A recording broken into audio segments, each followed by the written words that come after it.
So I'm up here talking about change is hard and easier than you think. I'm Nathan Walls. I work at a company called WebSign over in Raleigh. We're on Centennial campus.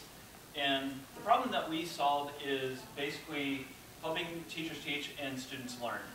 I'm a rather new software development manager. I've been doing the job since October. And I have past experience in several other environments, both as a solo developer, working on large teams, working just with essentially pair programming.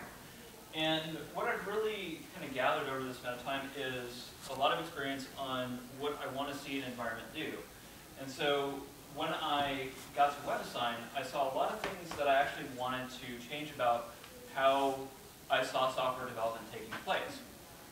And it's really easy to start off, when you're new in a position, especially when you're in a new leadership role, and you can actually establish yourself by doing something new. But then you actually slow down a little bit. The first one's easy, and then you end up slowing down. And what I found out is you get cautious. I find myself getting cautious, and this really concerns me. So what do I want to do? I have basically 15 things that I see as issues to our development process that I want to solve. I want to, change a lot of aspects of how we do software development. I essentially change the development culture.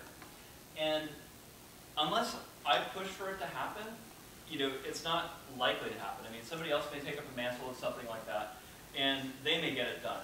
But really, for myself, if I want it to happen, I have to be the person driving the change. So why aren't things happening? Let me set up a little background. I work with four developers, and I meet with everybody on my team every other week for a one-on-one, and we talk over what's gone on for the last couple of weeks. And every now and again, one of my team members raises a concern. A lot of times this concern is legitimate, sometimes it's over clarity of communication. A lot of times the concern is legit. But what I found is I'm looking at the stuff that I want to do, and I'm looking back to these one-on-ones that I've had with my team members, and I'm psyching myself out. And I'm basically saying, oh, someone is going to come to me and they're going to say that they have a problem. And what I'm doing is I'm not working with the pushback I'm actually getting. I'm working with the pushback that I think I'm going to get, and I take my foot off the gas.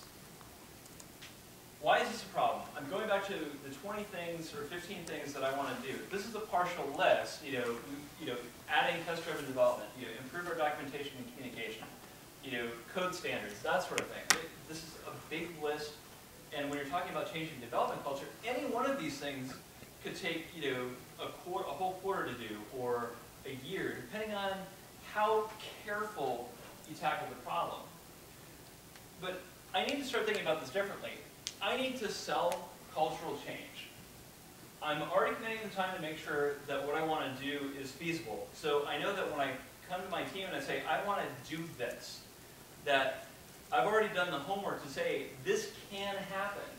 And what I need to do is basically gather feedback and work with the feedback that I actually get, not the feedback that I'm worried about getting. And I need to spend less time worrying about what's going to happen in that vacuum. My company's paying me to execute good judgment, but if I stay in my comfort zone, I'm not really helping other people expand theirs. And this is why I say change is hard.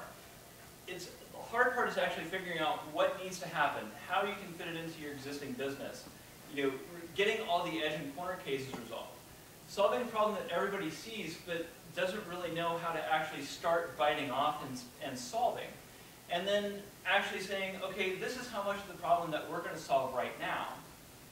But it's easier than you think, because when you actually start solving these issues that everybody sees, you realize that you're not alone. These are things that other people are going to jump on the bandwagon to help you solve, and that's other people's enthusiasm that you can really leverage to drive something forward. You show that the solution is possible, and other people are going to jump on board and say, okay, what do I need to do to help that happen? Sell the solution, you're going to win people who want to willingly make changes, and you have to worry less about convincing them and almost more about slowing them down. That's what I got today. Thank you.